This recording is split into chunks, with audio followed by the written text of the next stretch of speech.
Okay, so I've got to be honest, I really love the Michael reactions, and the reason is because it makes me feel kind of smart when I write this reaction on a sheet of paper and I take these two huge molecules and I sandwich them together and I take a big bite of the organic chemistry that I make because of it. So yeah, I'm kind of a nerd that way, and hopefully you are too in a way, because these reactions should not be difficult. Right? When I take a look at what's on the screen and I see these two things side by side, as long as I understand the purpose of what I'm including, these should not be difficult reactions. So let's take a look at my first example. Both of these are a Michael reaction. I know that because one, here is my alpha and beta unsaturated carbonyl.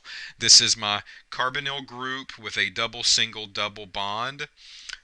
And then on this side, I see two carbonyls that are separated by a carbon, really.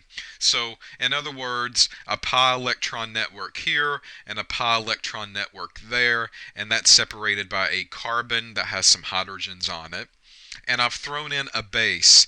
This case, it's methoxy instead of hydroxide. So in the previous video we used OH minus, but understand that as long as it's a strong base, this is going to work. Okay, so what goes on? What type of products do I see from this? Okay, well, here's the thing. OCH3 will come in and it will pull an acidic hydrogen off. And my acidic hydrogen is right here. This carbon is an alpha carbon. It's sandwiched between two carbonyl groups, so it's going to be willing to lose one of those to start participating in delocalization. So here is where I see my electron pair show up. And this electron pair is going to target this carbon involved in the double bond. So this is my beta carbon. So this double bond is going to end up breaking. The molecule, the nucleophile, goes on to this carbon, and the hydrogen that was pulled off in the beginning, it's going to go to that carbon. So what would my product look like? Well, start off by redrawing your reagent. That's always the easiest thing to do, right? It at least gives me a starting point and I feel good about myself. So I'm going to take that carbon and I'm going to break the double bond to a single.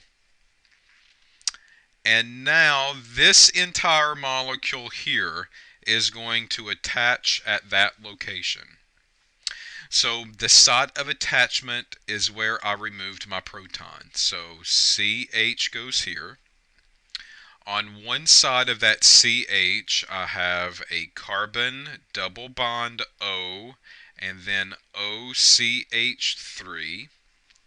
On the other side of that carbon, I see a carbon double bond O with a CH2 and CH3.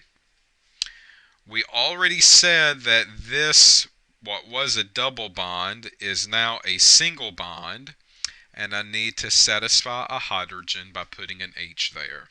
And there's the product for the reaction. So again, it's just taking the pieces and figuring out how they work together. That's all that we're doing here for the Michael reaction. That's it. Okay, well, what about the one down below? How is that any different than what we've talked about before? Well, it's not different.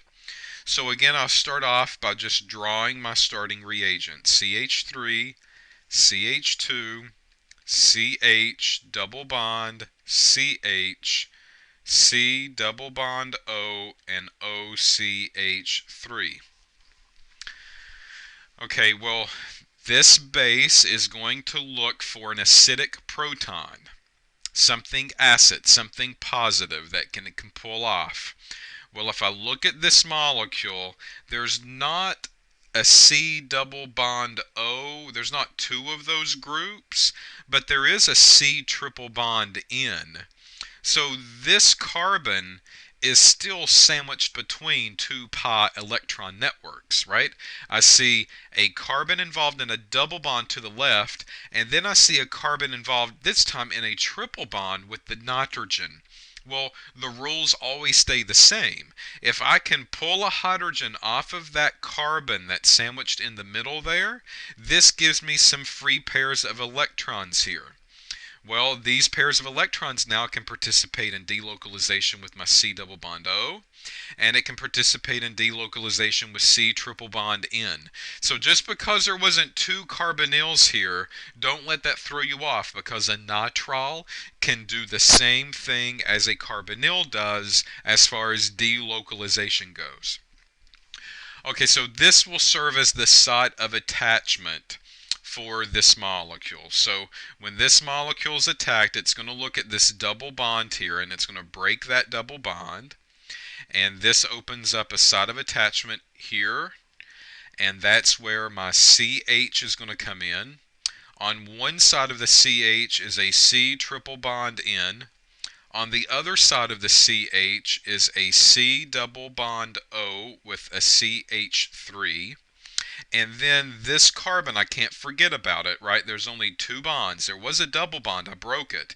I satisfied this bond for that carbon, but a hydrogen needs to come into the picture and take care of that. So there is the product for reaction B. And that's all there is to the Michael reaction. That's it, right? So this is a very good way, again, to splice two organic molecules that are fairly large together to make even a bigger molecule that we can play off of as far as functional groups go from that point. So if I look at the product that I've formed here, look, I have a top 1 carbonyl that maybe I could play off of now. I have a nitrile group that I can maybe play off of. I have a ketone group, which is a type 2 carbonyl that I could play off of. And depending on the types of reagents that I throw into the reaction flask, I could get one or the other, or maybe all of these functional groups to begin to react and do other things for me. So this is two examples, or these are two examples of the Michael reaction. That's all there is to the Michael reaction. The questions will not get any more difficult than that. I will promise you that's all that we're going to do with it.